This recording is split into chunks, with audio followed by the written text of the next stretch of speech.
Pogi, kung natatandaan ninyo, sinamahan natin si Chief Pogi at si Bebe Pogi na ilabas ang kanilang bagong Toyota Wigo G 1.0 CVT 2025 model. And today, ating re-reviewin kung bakit nga ba ito ang kinuwang sasakyan ni Bebe Pogi at ni Chief Pogi. At hindi nga alamin kung ito nga ba ang tamang sasakyan para sa mga beginner drivers at lady drivers. Tama! At bakit nga ba ito ang tinatawag na pambansang sasakyan o hatchback dito sa Pilipinas? Tara na at sama-sama nating alamin dito sa Pogi on the Go!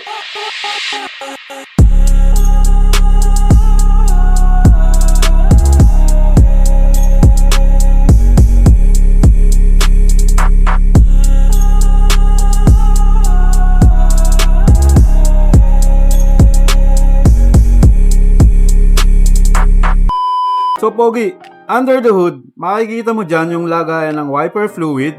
Yan yung may takip na blue ha. Okay. Yan yung ABS channel para sa brake.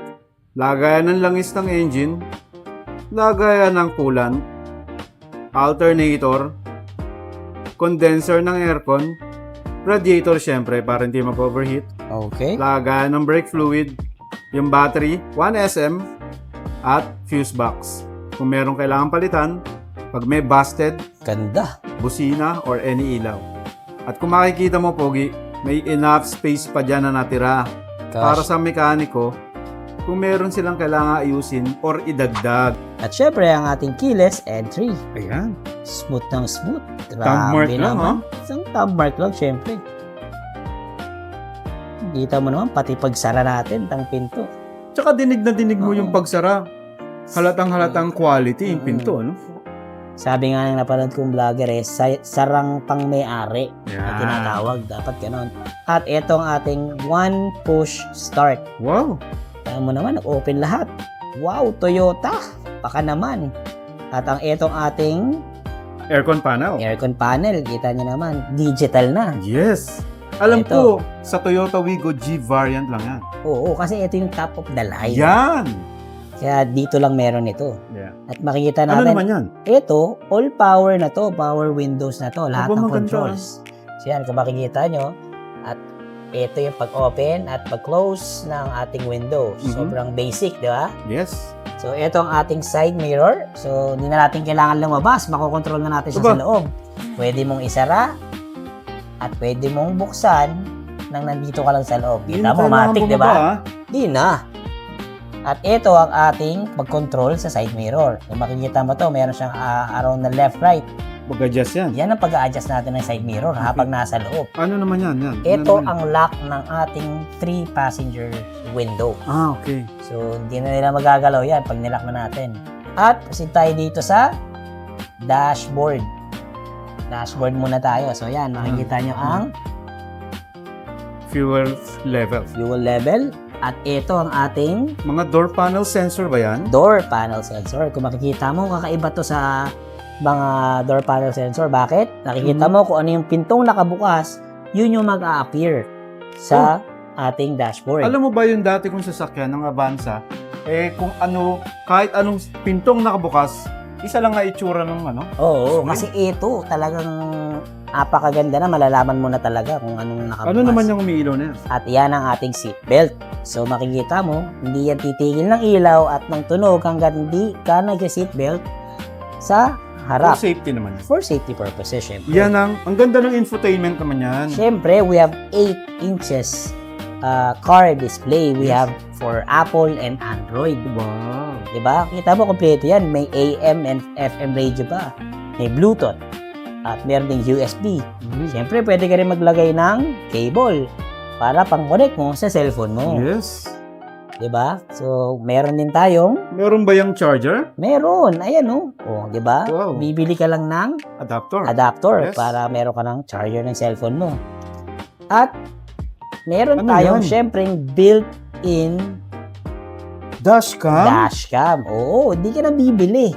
Diba? Ba't ka pa bibili? Oh. Meron na. At pwede mo pang insertan niya ng Memory card? memory card. Aba, Tama. no. Siyempre, Bawas gastos yan. talaga. Pogi. Sobra. Parang ang laki ng natitipid mo talaga. Dito naman tayo sa transmission, Ayan, automatic hindi ko alam transmission. yan So, kung mga hindi nakakaalam, mga kapogi, P is for park. R is for reverse. Okay. N is for neutral. D is for drive. S is for slope. For At sports, sports or slope. At yung B ay ang ating brake assist. brake assist. Aba. Tama. Galing talaga ang ating Boss Pogi. Kita mo naman, ito ang ating Napakalinaw naman ng reverse cam reverse niyan. cam. Kita mo naman, sobrang linaw. Kitang-kita naman talaga, di ba? Panganapin mo dyan. At ito ang legroom. Pamatay talaga. Tingnan mo Pang naman. 6-footer. Tingnan mo naman, legs mo pa lang. 6'3 na. Di ba? Sobrang luwag. O, meron pa tayong Vanity mirror. vanity mirror. Kahit hindi naman natin Hindi man natin kailangan kasi. Pogi na Pogi natin na eh. Ayan. O. Di ba? Sobrang comfortable Buti talaga pala dito sa kita loob. mo yung harap niyan. Eh, di ba parang sedan yan, malalim ang upuan. Ito na, para sa ating mga kapogi na sobrang matatangkad at sobrang hindi pinagpala sa height. Hindi biniyayaan. Hindi tulad natin na tayo mga 6-footer. Yes. Ito ang maganda rito ngayon. So, ito, yung nasa harap ko, makikita nyo, ito ang pag-adjust ng pag-atras at pag-abante ng upuan ng driver seat. Kita nyo naman, atras, abante. O, yun lang yun, ha, mga kapogi. At meron naman tayong pag-adjust ng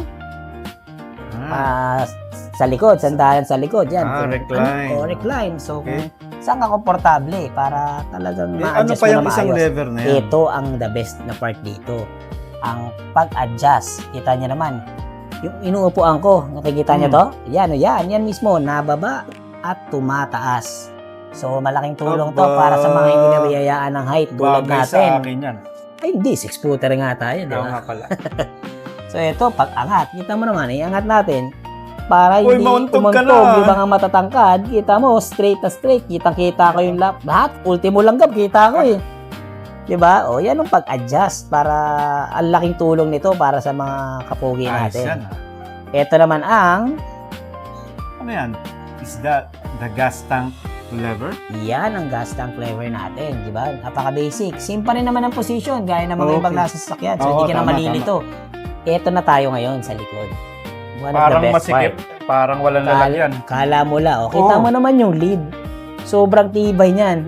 Kahit hanggang 10 kilos kakayanin Oo. yan na ilagay mo dyan. Ito, ang dahilan kung bakit natin binili to ni Baby Pogi at ni Chick Ayun. Pogi. Ang Ang payong. payong.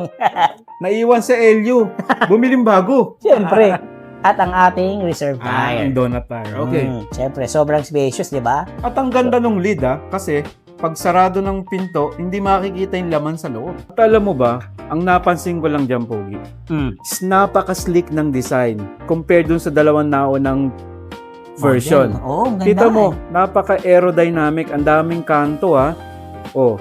At meron na siyang daytime running light at meron pa siyang parang fog lamp pero patayo. Ang ganda, pang top of the Ang line ganda. talaga. Ang ganda rin ng chrome niya sa harap at parang meron siyang mini grill. Diba? Ang ganda nga ng design Yeah. niya, no? Talagang kakaiba, no?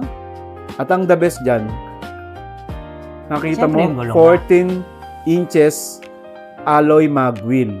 Alloy, Lodi. Yes, at ang gulong niya is 175 by 65 by 14. Pinuy Pwede mo. mo pang i-upgrade sa 15 inches yan. Ang ganda niyan. Grabe, ang ganda na nun. Pwede mo pang i-upgrade, ha? Yes. Thank you mga kapogi sa pagsama sa amin sa pag-review ng bagong Toyota Wigo G 1.0 CVT 2025 model. At sana'y nakatulong ito sa inyo para makapag-decide kayo kung anong sasakyan ang inyong kukunin at nababagay sa inyo. Tama. At since nandito na kayo sa dulo, huwag kalimutang mag-subscribe dito sa YouTube at i-click ang notification bell para lagi kayo updated sa aming mga videos at ang ating Facebook at TikTok, Pogi on the Go. Lagi niyong tatandaan, iwasan ang init ng ulo para iwas sa bala. Laging kalma lang and Drive safe! Bye!